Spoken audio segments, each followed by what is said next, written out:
Okey, kita teruskan dengan soalan nombor 3. Okey.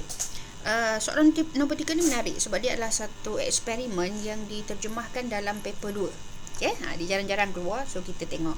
Okey, so kamu dah cuba jawab kan? Okey, so kita pergi terus kepada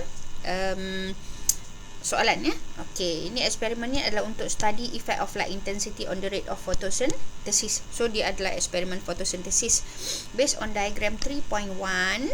Okey, name gas X. Bila kita tahu ceritanya adalah berkenaan dengan fotosintesis, so kamu terus dapat tahu bahawa gas tersebut adalah oxygen gases. Okey, got 1 marks here. Alright, seterusnya.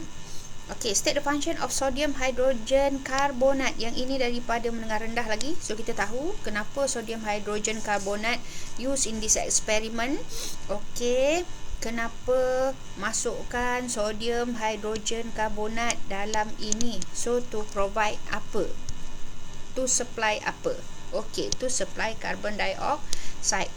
Okey, another 1 more marks. Okey, suggest 3 way to increase the volume of gas collected. Macam mana kita nak meningkatkan kadar penghasilan gas oksigen? Okey, so kita tahu basicnya adalah light intensity high, so photosynthesis high. Okay, so increase the power ataupun number of bulb, right? Sebab dikata 3 ways to increase the volume of gas collected in this experiment. So kamu tingkatkan kuasa mentol, okay, ataupun number of bulb, decrease the distance of light sources, dekatkan, okay, and then increase the concentration, tambahlah lagi concentration of sodium hydrogen carbonate. Okay, so 3 markah. Cikgu harap yang ni memang semua setakat ini kamu akan dapat 5 markah penuh lah. Soalan ni senang untuk soalan nombor 3. Okey, seterusnya kita tengok graf. Okey, bila dalam soalan 2 ada soalan graf, based on the graph 3.2, bila base pula dia kata, jadi mesti cerita satu persatu base pada graf. Okey, so kamu mesti bermula dengan P ni. Okay, dia kata explain the relationship between the rate of photosynthesis and light intensity. Okay, what is the relationship in between of light intensity? Siapa kawan siapa? Okay, light intensity dengan rate of photosynthesis. Okay, so P at low light intensity. Okay, pada keadaan light intensity yang low, what happen to rate of photosynthesis? Okay, low juga. Okay, so at low light intensity, the rate of photosynthesis is low. Okay, when the light intensity increase, kamu menerangkan tentang arah P kepada Q. When the light intensity increase, the rate of photosynthesis also increase until point Q. Nampak tak kita base pada diagram?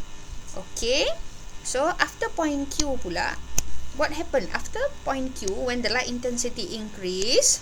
Okay, increase, light intensity increase, rate of photosynthesis remain constant. Why? You have to explain why. Kenapa dia remain constant? Because at this stage, carbon dioxide become the limiting factor. Tinggi banyak mana pun light intensity, okay, tapi pada ketiga ini kepekatan carbon dioxide dah jadi limiting factor. Dah habis. So, rate of photosynthesis akan jadi malah. Okay?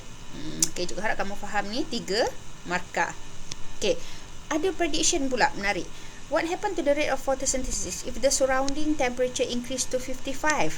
Okay, so kita kena tahu bahawasanya tumbuhan juga ada enzyme. Bila dah pergi kepada 55 degrees, rate of photosynthesis akan decrease ataupun stop. Kenapa? Enzyme are denatured. Okay, soalan menarik. 2 markah. Okay. Okay, so seterusnya kita pergi pada last question dalam soalan nombor 3. Show treatment used on a leaf of plant cell. Lower surface of the leaf coated with wax. Lower surface, basic knowledge kita tahu ada banyak stoma dekat bawah, bahagian bawah, to prevent excessive loss of water. So bila kita taruh wax, okay, taruh wax, apa akan jadi? Rate of photosynthesis will decrease. Senang je bio ni. Kenapa? Sebab stomata are covered with wax. Okay, so terangkan lagi. Bila stomata cover with wax, it will prevent carbon dioxide from diffusing into the leaf. So, prevent gases exchange. That's why photosynthesis decrease. Okay? Okay, habis untuk soalan nombor 3. Right.